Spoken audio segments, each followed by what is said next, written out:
할렐루야. 우리 안에 성령이 계시면 성령께서 우리의 갈 길을 지도하시고 인도해 주시는 줄 믿습니다. 그리고 성령 안에서 그 길을 걸어가면서 하나님께서 원하시는 일을 우리가 함께 이루어 가게 된다는 것을 오늘 기억하시고요. 말씀을 붙잡고 성령을 의지하고 이번 한 주간에도 말씀 안에 역사하시는 성령의 은혜를 풍성히 누리시고 또 나누며 살아가시는 우리의 모습 되어지기를 주님의 이름으로 축원드립니다. 오늘 말씀을 전하기 전에 제 동생 이야기를 잠깐 하고 말씀을 나누도록 하겠습니다. 제 남동생이 제 2살 아래의 동생인데 저희 집에 막내로 태어났습니다. 등번호 7번을 달고 나왔어요. 7남매인데 제가 6번째고 저 남동생이 7번째 막내입니다. 제가 막내였으면 좀 사랑을 더 많이 받았을 것 같은데 동생 때문에 좀 뺏겼습니다. 동생이 막내다 보니까 7번째 태어난 막내 얼마나 사랑스럽고 예쁘겠습니까? 그래서 부모님이 아마 사랑을 많이 주고 아이를 키웠는데 그러다 보니까 애가 어렸을 때 음식을 먹는 것을 좀 편식을 했습니다. 그래서 골고루 먹지 않고 좋아하는 것만 먹고 그러다 보니까 얘가 건강하지를 못했어요. 어렸을 때 좀 유약하고 좀 약한 모습이 좀 있었고요. 또 크다 보니까 이 아이가 아침에 이렇게 아침잠이 너무 많아요. 제 동생이. 그래서 학교 갈 때 이렇게 깨우면 잘 일어나지를 못해요. 지각도 자주 하고 그랬던 아이입니다. 그런데 키는 저보다 커요. 근데 호리호리한데, 근데 이 아이가 커서 이제 군대 갈 나이가 됐습니다. 청년이 돼서 군대를 가야 하는데 가족 입장에서 좀 걱정이 되는 거예요. 몸도 호리호리하고 약해서 군대 생활을 어떻게 할까?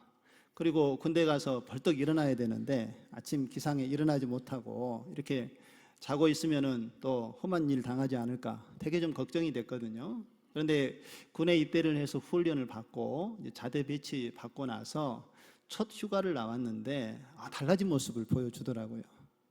허리허리했던 몸에 살에 근육이 좀 붙어 있는 것을 볼 수가 있었고요. 근육도 막 자랑도 하더라고요. 그리고 이제 새벽에도 잘 일어나고 이 동생의 눈빛이 좀 달라진 것이 보이더라고요. 군 생활을 하면서 달라지고 변화된 모습을 보여주었는데 어떻게 그게 가능했을까 생각을 해보니까 새로운 환경에 이 동생이 좀 적응을 했던 것 같습니다. 그전에는 그저 일상생활에서 자기가 원하는 대로 가다가 새로운 환경에 이제 새로운 모습으로 자신의 모습을 좀 바꾸어가는 그런 변화된 모습을 보면서 가족들이 좀 달라진 모습으로 그런 안도감을 가질 수 있었습니다. 여러분, 오늘 성경에 등장하는 제자들의 모습도 마찬가지입니다. 이 제자들이 오늘 성령의 충만함을 받고 나서 그들의 삶의 모습이 완전히 변화되어지는 모습을 오늘 우리에게 보여주고 있다는 것입니다. 그들이 주어지는 환경 속에서 예수님께서 약속하신 성령이 그들에게 임하게 되자 그 성령의 능력을 통하여서 이 제자들의 삶이 변화되어지는 성령의 역사가 나타나게 되는 것을 우리에게 보여주고 있는데, 오늘 이 본문의 말씀을 보시면서 이 성령께서 어떻게 그들 가운데 역사하시고 그들의 삶을 변화시켜 나가는지 오늘 말씀을 함께 묵상하고 그 은혜를 나누는 시간을 갖도록 하겠습니다. 먼저 하나님께서는요, 이 약속하신 것을 반드시 그리고 정하신 때에 그 약속을 이루시는 하나님 되심을 믿으시기 바랍니다. 여러분, 오늘 본문의 말씀 2장 1절에서 그것을 우리에게 분명하게 이야기를 해주고 있습니다. 2장 1절에 보시면 오순절 날이 이미 이름에 그들이 다 같이 한 곳에 모였더니 라고 이렇게 말씀을 하고 있지요. 오늘 1절 말씀에 이미 이름에 라는 이 단어의 의미를 우리가 조금 이해해야 될 필요가 있습니다. 여러분, 여기서 이미 이름에 라는 이 말은 하나님께서 정하신 시간이 가득 차서 드디어 그 때가 되었다라는 그런 의미를 이야기하고 있는 것입니다. 여러분, 찜질방 가보셨죠? 남자분들은 사우나들 가보셨을 거라고 생각이 됩니다. 사우나나 찜질방에 가면은 그 찜질방에 들어가면 오래 있지 못하지요. 너무 뜨겁거나 또 너무 습도가 높아서 사람들이 일정 시간 있다가 거기에서 나오게 되는데, 시간을 봐야 되는데 스마트폰을 가지고 들어가면은 이 열 때문에 스마트폰이 망가질 수 있으니까 가져가지 않지요. 그리고 그 안에 시계를 또 설치하기도 어렵기 때문에 가끔 보면은 그 안에 이렇게 모래시계가 놔져 있는 것을 보게 됩니다. 그래서 5분짜리, 3분짜리 모래시계가 있는데 그것을 모래시물을 이렇게 뒤집어 놓죠. 그러면 위에 있던 모래가 아래로 다 떨어지고 모래시계가 끝나면 사람들이 기다렸다가 그 더위에 또 습도 때문에 일어나서 이제 밖으로 나가는 것을 보게 되는데, 그 모래시계가를 뒤집어 놓으면 위에 있던 모래가 하나씩 하나씩 떨어져 내려가죠. 그리고 사람이 언제 그 사우나 방에서 나가게 됩니까? 모래시계의 마지막 돌이 똑 떨어지면 이제 시간이 다 됐다 하고 밖으로 나가게 되지요. 오늘 때가 이르렀다라는 말이 바로 이런 의미입니다. 마지막 모래시계의 돌이 떨어졌을 때, 마지막 약속한 시간이 이루어졌을 때, 바로 이 하나님의 때가 이루어진 시간을 오늘 이미 이르매라고 이렇게 표현을 하고 있다는 것이지요. 여러분, 예수님께서 제자들에게 십자가를 지시기 전에 마지막 식사를 하면서 예수님께서 이렇게 제자들에게 약속을 했습니다. 내가 하나님께 구하여서 너희에게 보혜사 성령을 보내주도록 하겠다라고 제자들에게 미리 약속을 하셨습니다. 그리고 제자들은 예수님의 이 말씀을 듣고 어떻게 반응을 했습니까? 예수님이 십자가에 죽으시기 전에 이제 잡히셔서 재판을 받으러 갈 때에는 제자들이 예수님께서 하셨던 이 말의 의미를 잘 이해하지 못했습니다. 그래서 그때에는 다 뿔뿔이 흩어지고 도망가고 예수님의 뒤를 따르지를 못했지요. 그런데 예수님께서 죽으시고 부활하신 다음에 다시 제자들에게 나타나셨습니다. 그리고 부활의 증거를 제자들에게 보여주시고 다시 한번 같은 약속을 합니다. 너희에게 내가 성령을 보내주겠다. 나는 하나님 나라 우편으로 가지만 너희에게 성령이 임하게 될 것이다 라는 약속을 주었을 때에, 이때 제자들은 예수님이 하셨던 이 약속의 말씀을 믿었습니다. 그리고 이제 마가의 다락방에 모여서 그들이 예수님께서 약속하신 성령을 받기 위해서 기다리고 그곳에서 하나님께 간절히 기도하는 모습을 보여주었다라는 것이지요. 그런데 여러분, 그들이 기도할 때에 어떤 삶이 변화되어진 모습은 아무것도 없었습니다. 환경이 변화되어진 것도 없었고요. 그리고 예수님께서 성령을 보내주시겠다고만 말씀하셨지 언제, 날짜와 시간을 정확하게 말씀해 주지 않으셨습니다. 그래서 제자들은 그때가 언제인지는 모르지만 예수님께서 이미 약속하셨기 때문에 그 약속 하나를 믿고 함께 모여서 흩어지지 아니하고 하나님의 때를 기다리게 되었다라는 것이지요. 그리고 바로 그때 하나님께서 이제 정하신 시간의 때가 찼을 그때에 기다리던 성령이 제자들에게 임하게 된 줄로 믿습니다. 하나님께서는 그 약속을 신실하게 지키시는 하나님이셨던 것을 볼 수가 있습니다. 그리고 이제 이 오순절 날에 성령이 임하게 됐는데, 하나님께서는요, 이 성령이 어떻게 역사하시는지 그들에게 눈에 보이도록 가시적으로 역사하시는 것을 볼 수가 있습니다. 여러분, 성령이 우리 눈에 보입니까? 보이지 않습니까? 눈에 보이지는 않지요. 그런데 성령께서 어떻게 역사하시는지 성경에서는 여러 사건들을 통하여 우리에게 말씀을 해주고 있습니다. 그런데 오늘 본문의 말씀에 보면은요, 사람들이 듣고 보고 경험할 수 있도록 성령의 역사가 그들에게 임하는 것을 우리에게 말씀을 해주고 있습니다. 어떻게 해요? 첫 번째 보면은 급하고 강한 바람 같은 소리로 성령이 임한다 라고 말씀을 하고 있고요. 두 번째는 혀처럼 갈라져 보이는 불로 성령이 임하고, 마지막으로는 다른 사람들의 말을 다른 말로 이야기하면서 이 방언으로 성령이 그들 가운데 임하고 있는 것을 우리에게 보여주고 있습니다. 여러분, 이 세 가지 현상은 성령이 어떻게 우리에게 역사하시는 분이신지, 또 성령을 통하여서 성령이 어떤 일을 우리를 통하여 이루어 가시는지를 분명하게 보여주는 중요한 메시지를 담고 있는 현상입니다. 오늘 이 성령이 나타나는 현상을 보면서 성령이 어떤 분이시고 어떻게 우리에게 역사하시는지 함께 살펴보고, 우리의 삶 가운데 이 성령의 역사하심을 함께 누리며 살아가는 우리의 모습이 되어지기를 간절히 소망합니다. 먼저 그러면 바람 소리처럼 임한 성령의 의미가 무엇인지에 대해서 먼저 살펴보도록 하겠습니다. 여러분, 2절의 말씀을 한번 보실까요? 호련히 하늘로부터 급하고 강한 바람 같은 소리가 있어 그들이 앉은 온 집에 가득하며 라고 이렇게 성령의 임재를 표현을 하고 있습니다. 여기서 여러분 우리가 주목해 보아야 될 단어가 여러분 노란색으로 칠해져 있는데 어떤 단어죠? 바람입니다. 바람. 성령을 바람으로 바람 소리로 표현을 했는데 이 바람이 의미하는 바가 무엇인지 우리는 좀 주목해 보아야 합니다. 여러분 이 바람이라는 단어를 언어 이 히브리어와 헬라어로 그 의미를 좀 찾아보면은 헬라어로는요 이 단어를 푸노에라고 이렇게 기록을 합니다. 이 푸노에에서 파생된 단어가 푸뉴마입니다. 그래서 푸뉴마라는 단어는 성령을 이야기합니다.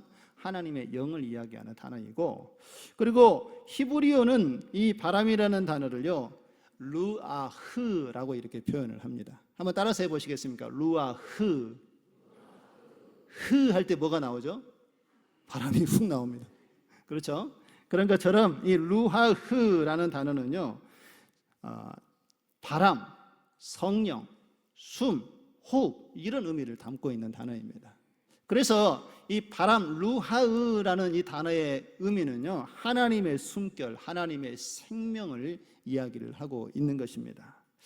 구약의 성경에 보면은요 이 루아흐라는 이 단어, 이 바람이라는 단어가 여러 성경에서 구절에서 사용이 되어지고 있는 것을 볼 수가 있는데 오늘 동일한 단어로 사용하고 있는 본문의 내용을 함께 먼저 좀 살펴보도록 하겠습니다. 에스겔서 37장에 보면은요 하나님께서 마른 뼈들의 환상을 이야기하고 있는 사건을 우리가 살펴볼 수가 있습니다.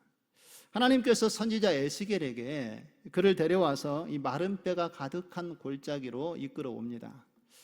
여러분 그곳에는 사람이 죽어서 이미 말라 비틀어져 버린 그 뼈들이 가득한 곳이고요, 이미 오래전에 사람들이 죽어서 완전히 그 뼈가 말라버린 생명이 전혀 없는 상태에 놓여있는 수많은 뼈들이 쌓여있는 골짜기였습니다. 그런데 하나님께서 에스겔 선지자를 그곳에 데려와서 그 뼈들을 보고 이렇게 묻습니다. 이 뼈들이 살아날 수 있겠느냐라고 묻지요. 여러분 그 뼈가 우리의 상식적으로 생각을 했을 때 살아날 수 있는 뼈들입니까? 불가능하죠.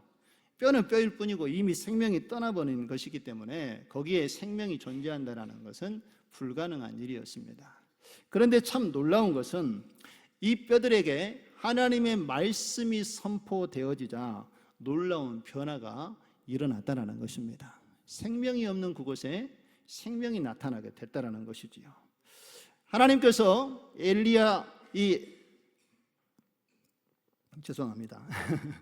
에스겔 선지자에게 하나님의 말씀을 대언하라 라고 말씀을 하고 에스겔 선지자가 대언을 하게 되자 놀라운 일들이 일어납니다. 치크득 치크득 소리가 나기 시작합니다. 무슨 소리일까요? 이 뼈와 뼈들이 서로 맞아지는 소리가 나기 시작하는 거예요. 그리고 사람의 형체의 모양을 흩어졌던 뼈들이 다시 모여서 맞추어지고 그 위에 심줄이 올라가고 살이 덮여지고 그 위에 하나님께서 그들의 가죽을 덮어서 이제 사람의 완전한 형태의 형상을 회복해 하시는 모습을 보게 됩니다. 그런데 아직 여기에는 생명이 없죠. 사람의 모양은 갖추었지만 아직 생명이 존재하지 않은 상황에 놓여 있을 때에 하나님께서 다시 에스겔 선지자에게 이렇게 명령을 하고 하나님 말씀을 선포하도록 합니다. 에스겔서 우리 37장 9절에서 10절 말씀을 한번 보시죠.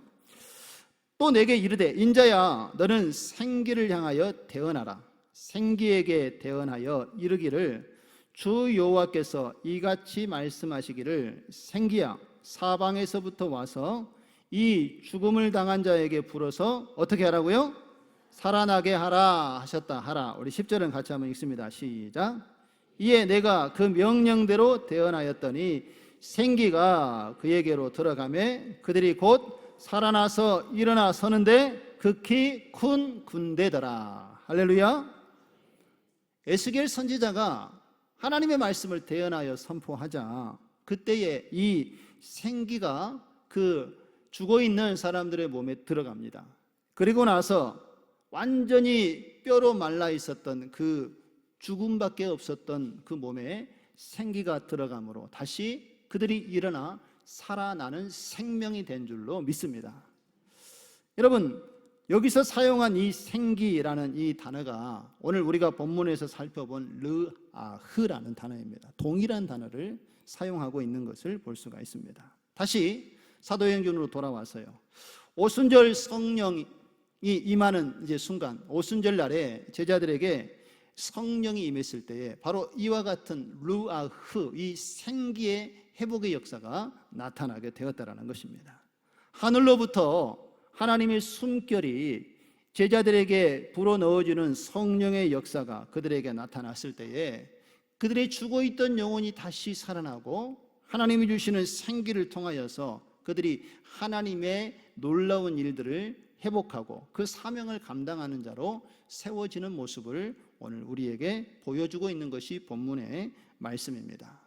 에스겔 골짜기에 죽어있던 마른 뼈와 같은 그 뼈들이 하나님께서 루아흐 생기를 불어넣으니 그들이 살아났던 것처럼 예수님의 제자들도 그들에게 성령이 충만하게 임하자 그들의 삶이 완전히 새롭게 변화되어지는 사람으로 바뀌어졌다는 것입니다.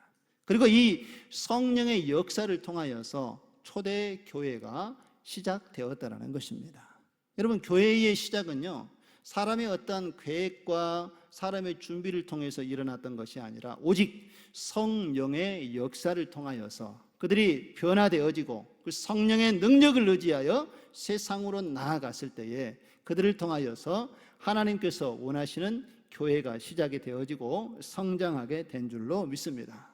교회의 시작과 교회의 출발과 교회의 완성은 바로 성령의 역사를 통하여 이루어졌음을 우리에게 이 초대교회의 사도행전의 역사를 통하여서 우리는 분명히 알 수가 있습니다. 그러므로 사랑하는 성도 여러분, 오늘 이 시대를 살아간 우리들에게도 예수 그리스도를 믿는 마음, 모든 성도들의 마음속에 이미 하나님께서 성령을 부어주신 줄로 믿습니다.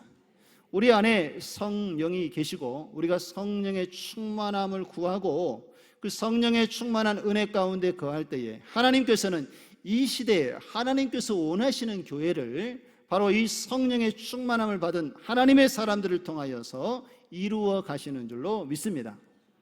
혹시 여러분 하나님을 바라보는 우리의 예배와 신앙의 여정 속에 이 하나님께서 우리에게 불어넣어 주신 생기를 혹시 잃어버리고 살아가고 있는 분들이 있지는 않습니까? 예배를 드리는 데에도 하나님의 말씀을 읽고 묵상하는 데에도 하나님의 뜻이 전혀 살아나지 않고 하나님과의 관계가 회복이 되어지지 않고 하나님이 주시는 은혜와 기쁨을 전혀 누리지 못하고 이 시대에 교회를 세워가기 위하여서 나를 하나님께서 부르셨다라는 확신과 소망이 우리에게 없다라면 여러분, 우리 안에 주님께서 주시는 그 생기가 아직 살아 움직이지 못하고 있다는 것을 우리는 민감하게 깨달아야 할 것입니다. 우리 안에 그러한 생기가 나타나지 않는다라면 오늘 하나님께 우리는 간절히 구해야 될 것입니다. 주여, 내게 성령의 충만함을 더하여 주시옵소서. 성령께서 우리를 지배하시고 이끄실 때에 믿고 있는 자들의 삶 속에 성령이 역사하시고 하나님의 일들을 우리 안에 이루어가도록 역사하시는 하나님을 경험하게 될 줄로 믿습니다. 하늘에서 부어주시는 그 성령의 역사가 우리에게 임할 때에 우리의 잠자는 영혼이 깨어나게 되는 것이고요, 우리 안에 있는 상처와 아픔과 연약함이 하나님의 손 안에서 성령 안에서 치료되고 회복되어지는 것을 경험하게 되는 줄 믿습니다. 에스겔 골짜기에 마른 뼈들이 그 생기가 들어가서 살아나는 것처럼 초대교회의 성도들에게 하나님께 간구하며 기도할 때에 마가의 다락방에 성령이 충만하게 임하여서 그들의 삶이 변화되어졌던 것처럼 우리의 삶도 성령의 임재 속에서 변화되어지고 그 기쁨을 함께 누리며 살아갈 수 있는 저와 여러분이 되어지기를 주의 이름으로 축원드립니다. 여러분, 두 번째로는요, 이제 우리의 눈으로 직접 성령의 역사가 어떻게 나타나는지를 보여주는 놀라운 사건이 일어나는 것을 보게 됩니다. 여러분, 3절 말씀을 한번 보실까요? 3절을 같이 한번 읽어보겠습니다. 시작. 마치 불의 혀처럼 갈라지는 것들이 그들에게 보여 각 사람 위에 하나씩 임하여 있더니. 할렐루야.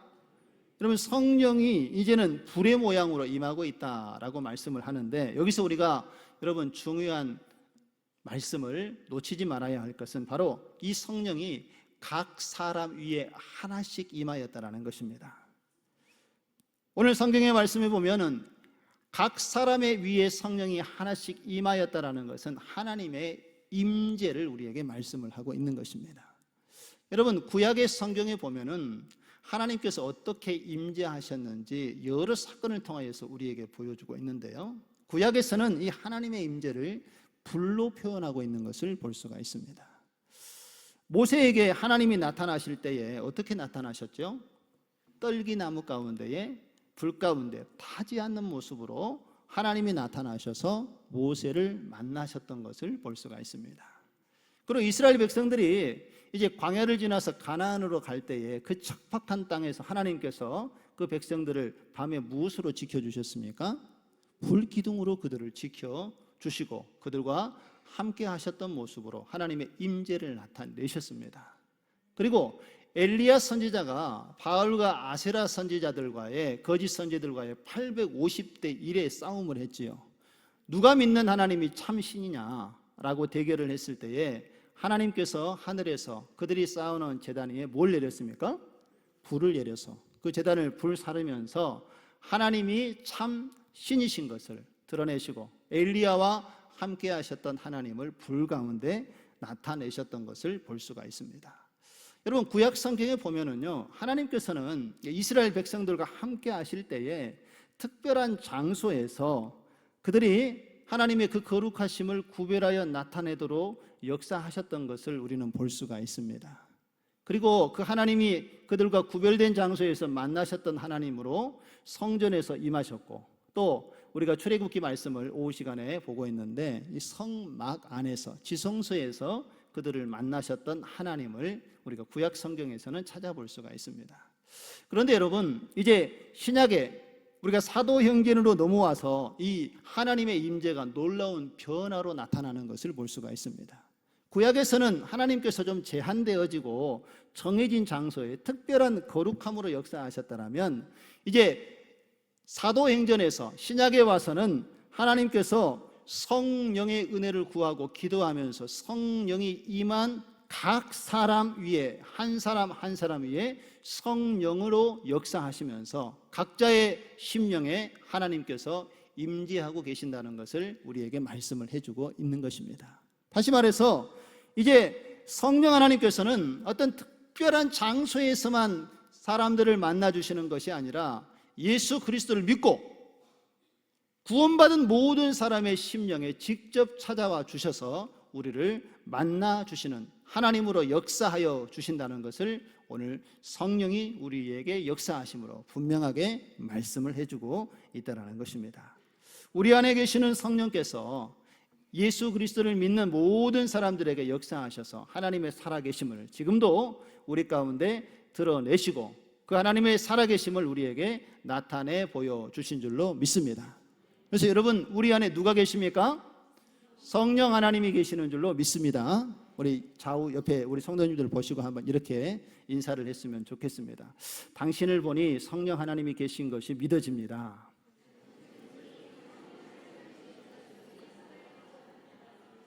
할렐루야. 진심이십니까?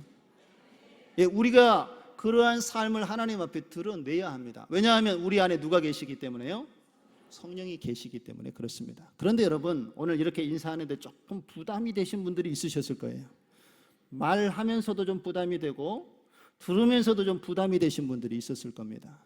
우리 안에 성령의 역사를 나타내지 못하고 있는 사람은 방금 인사가 조금 부담이 됐을 것입니다. 만일에 그런 마음이 들으셨다면 여러분, 성령의 충만함을 하나님께 다시 한번 간절히 구하시기 바랍니다. 예수 그리스도를 믿는 모든 심령에는 이미 성령이 계십니다. 믿으십니까? 그런데 이 성령의 충만함은 우리가 계속 하나님 앞에 구해야 될 우리의 기도의 제목이라는 것입니다. 하나님이 우리의 삶을 지배하시고 과거의 내 옛 습관들을 주님 앞에 내려놓고 그 자리에 성령이 임하도록 주님을 초청해야만 성령께서 우리 안에서 역사하시고 우리를 충만하게 이끌어 가시는 줄로 믿습니다. 그래서 그 성령의 지배하심을 받기 위해서는 우리가 하나님께 우리의 마음의 생각을 계속해서 맡겨드려야 된다는 것이지요. 그리고 우리가 잊지 말아야 될 것은 우리는 절대 혼자가 아님을 기억하시기 바랍니다. 내주하시는 성령께서 여전히 우리와 함께 계시고요, 우리의 삶을 인도하시고 오늘 저와 여러분이 하나님께 예배할 수 있도록 이 자리에 우리를 이끌어 주시는 분도 성령 하나님이신 줄로 믿습니다. 그 성령의 능력을 여러분 믿음으로 의지하시고요, 하나님을 바라보시는 가운데 내가 믿음의 길을 걸어갈 때에 이제는 내 힘으로 걸어가는 것이 아니라 하나님의 성령의 능력을 힘입고 주님을 바라보며 나아갈 때에 하나님께서는 우리의 삶을 통하여서 놀라운 하나님의 계획을 우리에게 보여주실 줄로 믿습니다. 그 살아계신 하나님을 매일의 삶 속에서 오늘도 누리시고 그 풍성한 은혜의 삶을 하나님 안에서 함께 나누며 살아갈 수 있는 저와 여러분 되시기를 주님의 이름으로 축원드립니다.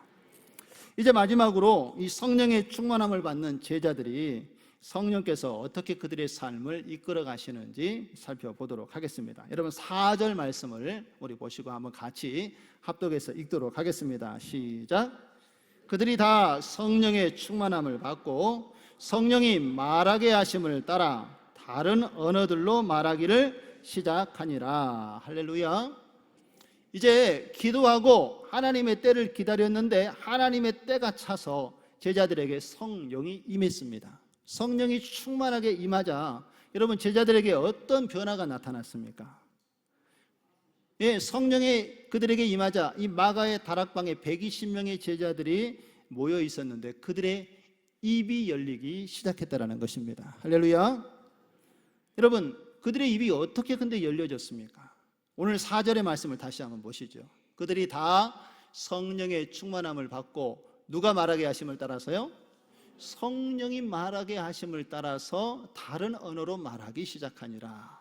제자들이 성령이 임하게 되자 그들이 자기 의지대로 이야기하는 것이 아니라 성령께서 그들의 마음과 입술을 조장하여서 하나님의 일을 말하도록 역사해 주셨다라는 것입니다. 그리고 8절 이하에 여러분 말씀에 살펴보면은요, 그 제자들이 성령이 임하여서 그들의 입에서 선포되어지는 그 말씀을 주변에 있었던 사람들이 듣고 놀랐더라라고 이렇게 표현하는 것을 볼 수가 있습니다. 여러분 그때에 사람들이 왜 이 제자들 주변에 모여 있었을까요? 예루살렘에는 당시에 오순절이라는 절기가 있어서 사람들이 그 절기를 지키기 위해서 예루살렘에 모여 있었습니다. 오순절은 맥추절이라고도 하지요. 첫 수확, 밀 수확을 주신 하나님 은혜에 감사해서 하나님께 드려지는 예배이고 절기입니다. 유대인들은 세 차례 그 절기를 꼭 하나님께 지켜야 하도록 율법에 규정이 되어져 있어서 오순절날 그 절기를 지키기 위해서 각 나라 사람들이 흩어져 있었던 사람들이 예루살렘에 모여들었습니다. 그런데 여러분 성경에 보세요. 어떤 사람들이 함께 그곳에 모여서 예배를 드렸습니까? 바데, 메데, 엘라민, 이 사람들은 지금으로 말하면은요, 이 이스라엘 지역의 동편에 있는 사람들, 지금으로 말하면 이란과 이라크 지역에 모여 있는 사람들이 이곳에 찾아와서 예배를 드렸다는 것입니다.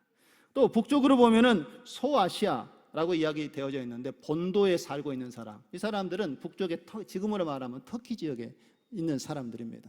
먼 지역에서 그들이 와서 절기를 지키기 위해 찾아왔고, 남쪽으로 보면은요 애굽에 있는 사람들, 그리고 리비아 사람들, 여기 리비아라는 지역은요 북아메리카 지역을 이야기합니다. 저 남쪽 아래에서도 오늘 이 절기를 지키기 위해서 올라왔고, 또 서쪽으로 보면은 로마에 속해 있었던 사람들이 오늘 이 오순절을 지키기 위해서 예루살렘 성전에 모였는데, 이 제자들이 성령이 임하면서 그들이 성령을 통하여 선포하는 그 메시지를 들었다라는 거예요. 그런데 놀라는 이유가 뭐였습니까? 각 지역의 나라에 살고 있었던 사람들이 그 나라의 언어를 사용하여서 하나님의 복음이 전해지도록 성령께서 역사하신 것을 보고 놀랬다라는 것입니다. 그 지역의 말을, 하나님의 말씀을 그들에게 직접 들려주도록 역사를 하셨다라는 것이지요. 그것을 듣고 사람들이 놀라니라 라고 이야기하는데 더 놀라운 일들이 있습니다. 오늘 우리가 주목해 보아야 될 11절의 말씀입니다. 여러분 11절 말씀을 한번 같이 읽어보겠습니다. 시작. 우리가 다 우리의 각 언어로 하나님의 큰 일을 말함을 듣는도다 하고. 여러분 제자들이 성령이 임하면서 각 나라의 말로 이야기를 하는데 그때 들려졌던 하나님의 말씀이 어떤 말씀이라고요? 하나님의 큰 일을 말하게 했다라는 것입니다. 그러면 여러분, 여기서 하나님께서 말하게 하신 하나님의 큰 일은 과연 무엇이었겠습니까? 여기서 말하고 있는 하나님의 큰 일은 예수님께서 십자가의 죽으심으로 우리의 모든 죄를 대속하시고 다시 부활하셨고, 그 예수 그리스도를 믿는 자들에게는 이제 하나님의 구원의 은혜가 허락되어진다라는 복음을 선포하게 하셨다라는 것입니다. 그리고 그 각 나라에서 모인 사람들이 이 하나님의 복음을 듣도록 하나님께서는 성령을 받은 제자들을 통하여 역사하셨다라는 것이지요. 그리고 그들이 이제 절기가 끝나면 어디로 돌아갑니까? 각 나라로 돌아가겠지요. 그리고 각 나라의 처소에 돌아가서 그들이 들었던 복음을 다시 그 지역에 선포함으로 복음의 역사가 확대되어지고 그 지역에 믿는 사람들이 일어나 교회가 세워지는 초대교회의 역사가 이루어지도록 하나님께서 성령을 통하여 나타내 주셨다는 것입니다. 여러분, 우리가 사도행전 말씀을 계속 살펴보게 될 터인데 이 사도행전이 총 28장으로 여러 구절이 기록이 되어져 있습니다. 사도행전의 말씀 중에 사도행전의 전체의 주제를 담을 수 있는 한 구절을 선택해 보라 라고 한다면 우리는 예수님께서 승천하시기 전에 말씀하셨던 사도행전 1장 8절을 생각해 볼 수가 있습니다. 이 사도행전 1장 8절이 이 사도행전의 전체의 주제를 담고 있는 중요한 메시지를 담고 있기 때문에 그렇습니다. 근데 여러분들 아마 잘 아시고 암송하고 있는 말씀이라 생각이 되어집니다. 우리 한번 같이 한번 읽어 보실까요? 시작.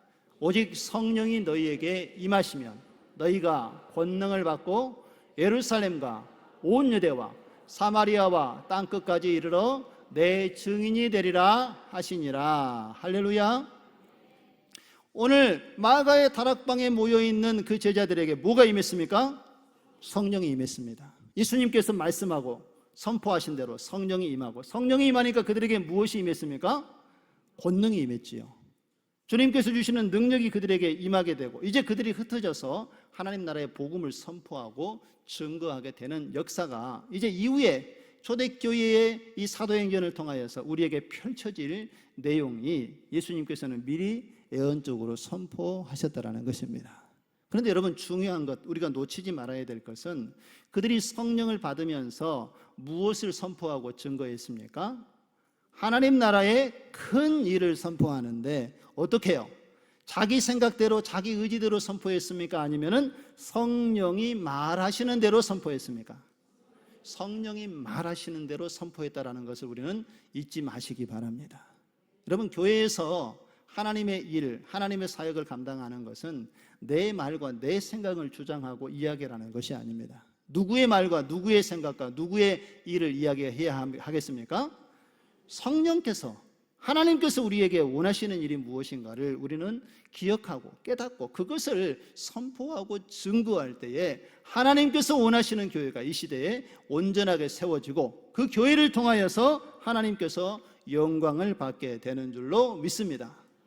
오늘 저와 여러분이 혹시 믿음의 신앙생활을 하면서 하나님의 길을 걸어가는데 하나님께서 성령이 주시는 말이 아니라 내 말이 앞서고 내 생각이 먼저 앞서는 그러한 모습들이 있었다라면 우리의 생각을 이제 성령에게 내어 맡기시고 성령께서 주시는 말씀을 가지고 그 말씀을 붙잡고 그 말씀을 가지고 하나님 나라의 복음을 선포하고 증거하는 가운데에 잃어버린 영혼들이 하나님께로 돌아오고 구원의 역사가 우리를 통하여 이루어지는 것을 경험할 수 있는 저와 여러분의 삶이 되어지기를 간절히 소망합니다.